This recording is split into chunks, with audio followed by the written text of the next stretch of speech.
Hey everyone, this is Jeff Douglas, physical therapist and certified athletic trainer, and today we're going to talk about the bird dog. Now, the bird dog became familiar to me after I took a course with an individual named Stuart McGill, and he's a professor at Waterloo University up in Canada, and he's done low back research for many years. So if you're in the fitness industry or chiropractor, physical therapist, you've probably heard of him. But he's done a lot of great work, and because of him, I gained a lot of confidence treating low back patients. And so he has a group of exercises called the non-negotiable 3, and one of them is the bird dog. And so I'm gonna go over the bird dog, why I like it, and usually I don't like to give cookie cutter recipe exercises to people. But this is one where if someone says, I have low back pain, I would probably be like, okay, I feel safe, I feel comfortable prescribing this to them without ever looking at them, because you really can't do much damage or go wrong with this one.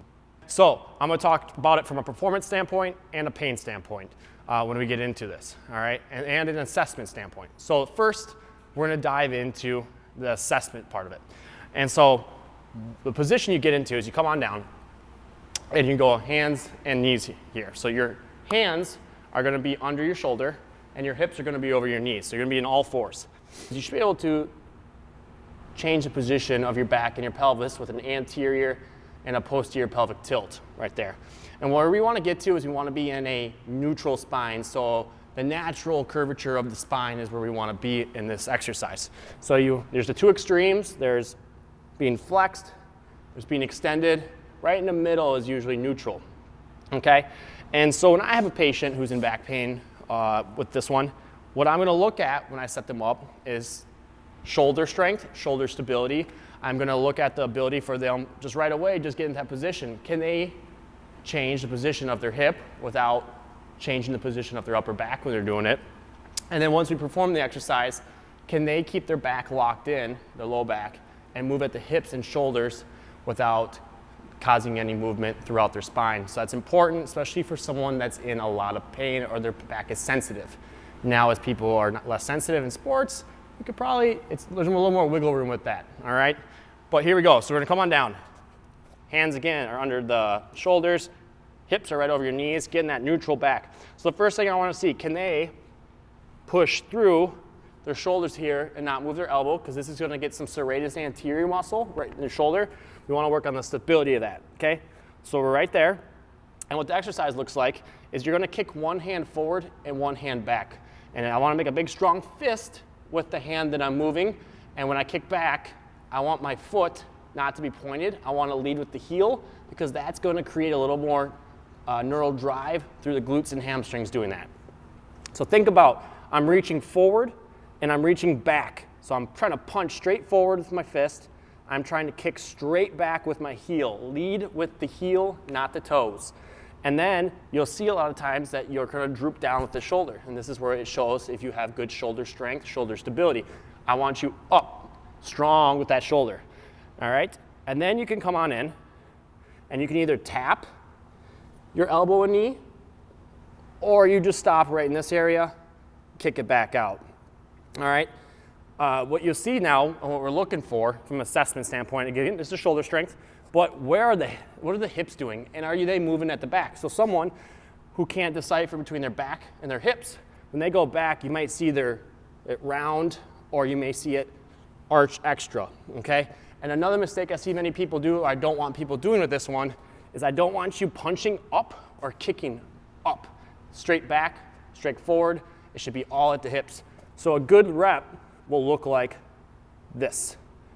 Very little movement happening here. You can do abdominal bracing. We'll talk about that on another video, what that is. But you should be abdominal bracing, big breath into the stomach, punch forward, punch back, and hold right there. So from an assessment standpoint, why I like it, I can look at hip stability. I can look and see if they can decipher anterior pelvic tilt. Can they move at the hips? I can look at hip stability. If I were to go forward with you, do their hips go down or up? Can they control that? And also when they do the exercises, are they only moving at the hips or moving at the back? So some people will compensate when they're walking or moving, and all their motion will come in the low back. That's putting extra stress there, versus using the ball and socket joint to do the motion at the hip. And so I'm gonna show you some ways now that you can kind of evaluate what your hips are doing. I'm going to be using a Valslide. Another thing I absolutely love is a yoga block for this. And so you're going to get in that position, find that neutral spine, pushing through the shoulders, and I'm going to take that item and I'm going to set it right in my low back. Now, what I love about yoga blocks is there's 3 levels you can use the yoga block. You can use the most surface area as the easiest, level 1. You can flip it on the long way, and that'll be level 2 that has a little less surface area, or you can stand it up, and so there's the least amount of surface area, which makes it more challenging as feedback, whether if you're moving your back too much or your hips are not stable. I'm just gonna use this for now, it's easy. You can make it a little more challenging because it's slippery on one side versus tough on that. Get back in this position, and all we're gonna do is we're going to perform the exercise, and we should see this be rock solid.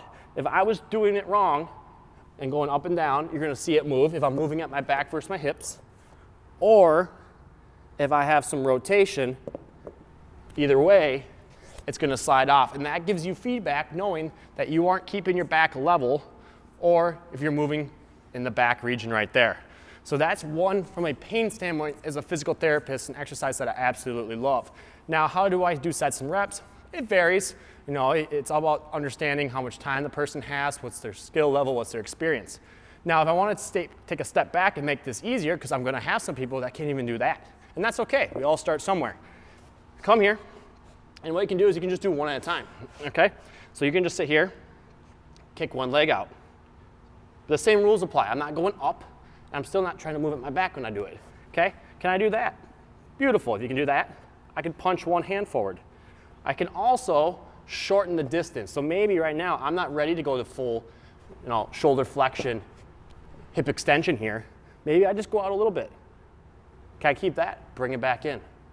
Kick it out again. Bring that, work and find that distance, how far out you can go before you feel, and again, you should have your cheat thing here to let you know if you're cheating, to give you the feedback, or you have another pair of eyes, or even videotape, but that takes more time. I'm gonna show you one more example of how we can regress the bird dog, okay? And this is for someone that may have difficulty getting up off the floor, and we need to build up to that, or someone that just can't because maybe their knees hurt, or their wrists hurt when they're doing the exercise, or someone that maybe it's just too painful for them to perform the exercise in that position.